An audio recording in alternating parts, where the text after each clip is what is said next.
It's a spring morning in 1917, and a 19-year-old British pilot named Albert is climbing into a fragile machine of wood, wire, and canvas. He has 11 hours of flying experience. He has never fired his guns in the air. The squadron veterans don't bother learning his name yet, not because they're cruel, but because they've learned that names of new arrivals tend not to last a week. By the standards of that particular month, on that particular front, Albert has roughly 11 days to live. And here's the question that title is really asking. How does a healthy young man, fed and trained and surrounded by his own army, end up dead in a week?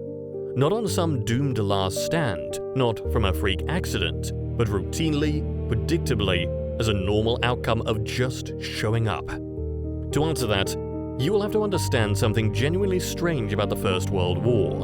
It was the moment when humanity's ability to kill suddenly leapt decades ahead of its ability to think about killing. Let's start with the machine gun, because almost everything flows from it.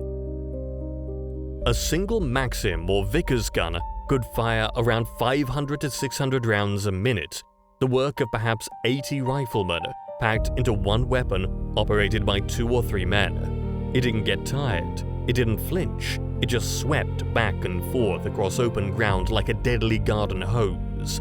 Now picture the tactics it was up against. The generals of 1914 had grown up in an era when battles were won by brave men advancing in lines and overwhelming the enemy with numbers and spirit. So that's what they ordered. Walk forward, in the open, toward the guns. You can already feel the maths going wrong. On the first day of the Battle of the Somme, the 1st of July 1916, the British Army sent its men over the top of their trenches and across no man's land.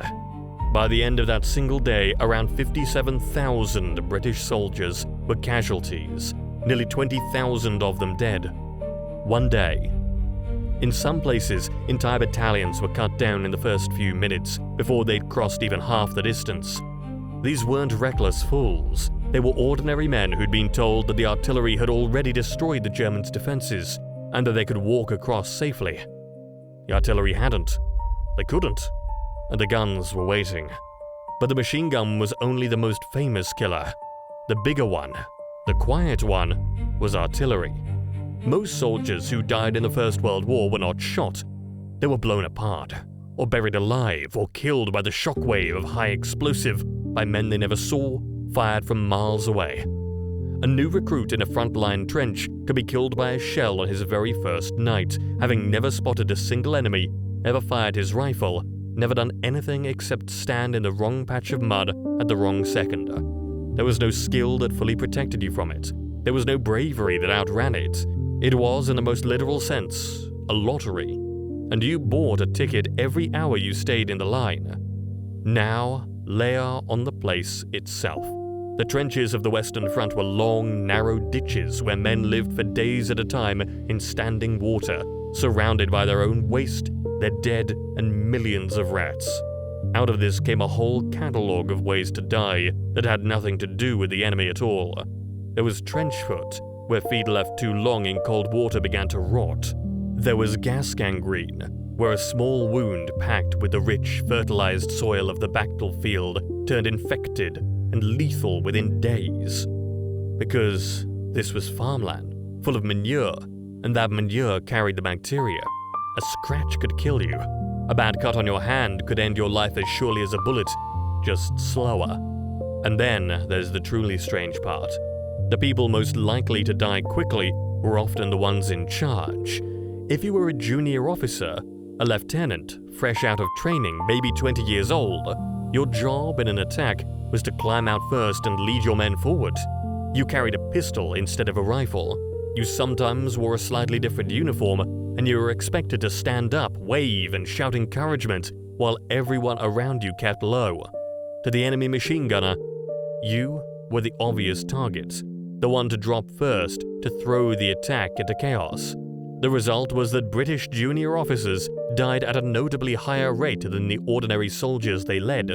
The very position of authority that in peacetime meant comfort and status, in wartime meant you went over the top first and made yourself a target on purpose. Which brings us back to Albert and his 11 days. Why were the pilots dying even faster? Because the airplane was barely a decade old. The Wright brothers had flown for the first time in 1903, within living memory of these men's parents. So, in 1917, when both sides threw aircraft into the slaughter, nobody really knew how to train a pilot, because nobody had needed to before. Boys were rushed through a few hours of flight time and sent up in machines that could catch fire in the air, that had no parachutes.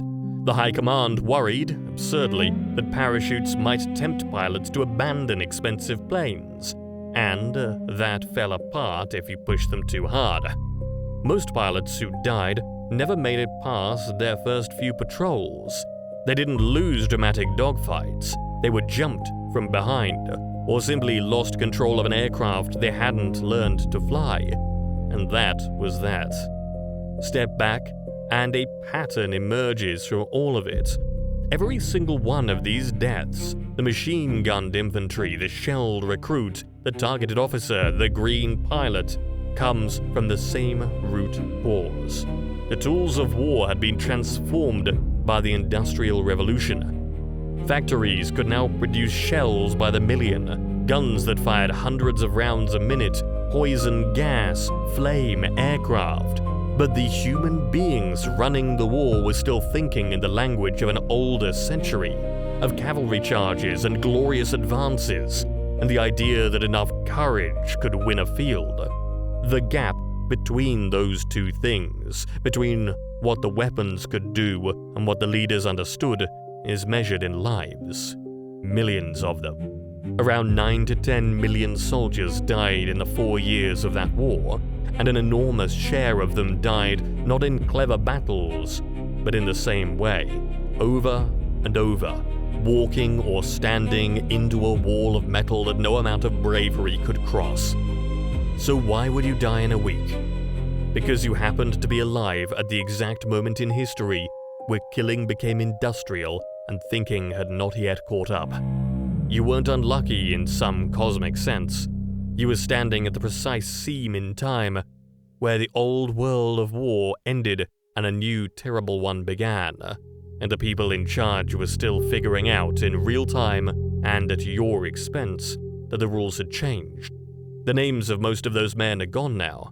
Albert is a stand-in for tens of thousands of pilots, sons and brothers whose actual stories were never written down. But here's the thought worth carrying away. Every generation believes it understands its own tools, that it has finally grasped the thing it just invented. The men of 1914 believed it too, and the gap between what they could build and what they could foresee swallowed a generation whole. The unsettling question isn't really about them, it's about us. What are we building right now, today, that we don't yet truly understand?